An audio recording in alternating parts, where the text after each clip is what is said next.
আসসালামু আলাইকুম, সুপ্রিয় দর্শক মণ্ডলী। আপনারা জানেন ২০০৯ সালের ২৫-২৬ ফেব্রুয়ারি ঢাকার ধানমন্ডির পিলখানায় কি ঘটেছিল। তখন আমাদের সামরিক বাহিনীর চৌকস ৫৭ জন অফিসার সহ টোটাল ৭০ জনকে মেরে ফেলা হয়েছিল। সেটা করেছিল 111 যে সরকার ছিল, অবৈধ সরকার।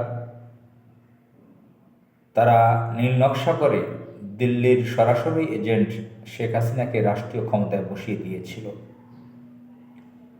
দিল্লির পরিচালিত সন্ত্রাসী সংগঠন আওয়ামী লীগকে রাষ্ট্র ক্ষমতায় বসিয়েছিল, সরকারে বসিয়েছিল নীল নকশা করে, প্ল্যান করে। আর 111 সরকারটা ছিল ভারতের পরিচালিত। এর নেপথ্যে ছিল ভারত। যদিও আমরা দেখেছি ইউরোপীয় ইউনিয়ন, ইউএসএ সহ পাশ্চাত্যের বহু দেশ এবং ইউনাইটেড নেশনস 111 সরকারের পক্ষে ছিল। নেপথ্যে ভারত কাজ করেছে, দিল্লি। সেদিকে আলোচনা যাচ্ছি না। ২০০৯ সালের ২৫-২৬ ফেব্রুয়ারি আমাদের ধানমন্ডির পিলখানায় আমাদের সামরিক বাহিনীর চৌকস ৫৭ জন অফিসারকে, কর্মকর্তাকে মেরে ফেলা হয়, শেষ করে দেওয়া হয়। অত্যন্ত হৃদয় বিদারক ঘটনা। এই দিল্লির এজেন্ট শেখ হাসিনা রাষ্ট্রীয় ক্ষমতায় অবৈধভাবে বসার পরে এই ঘটনা ঘটে। অল্প দিনের পরে ২০০৮ সালের ৩০ ডিসেম্বর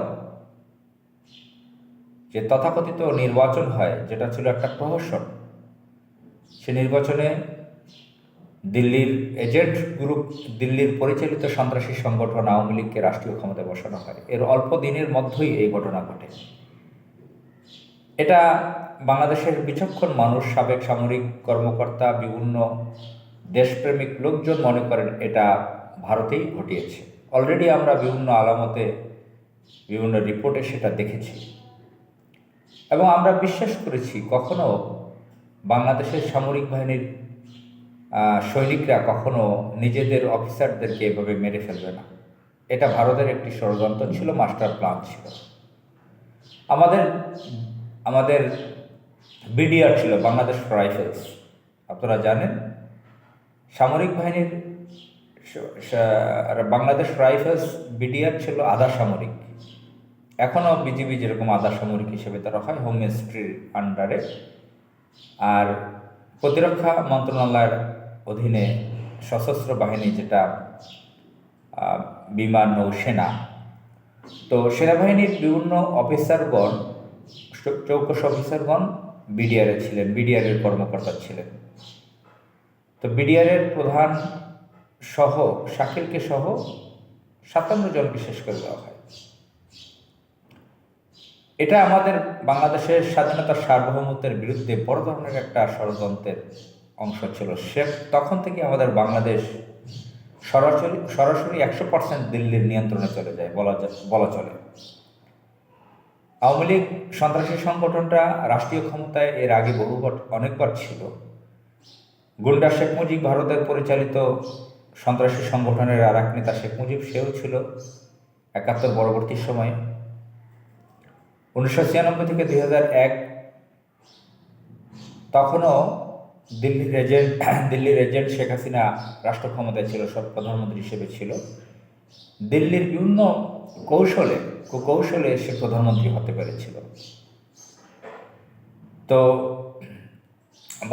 দিল্লি কখনো বাংলাদেশকে ১০০% এভাবে নিয়ন্ত্রণে নিতে পারেনি। যতই শেখ হাসিনাকে ক্ষমতায় বসা, কিছু না কিছু তার জন্য কিছু ঝামেলা থেকে গিয়েছিল। ২০০৯ সালের ২৫-২৬ ফেব্রুয়ারির পরে পিলখানায় ঘটনা ঘটার পরে বলা চলে পুরো রাষ্ট্রের নিয়ন্ত্রণে ১০০% নিয়ে নিয়েছিল ভারত।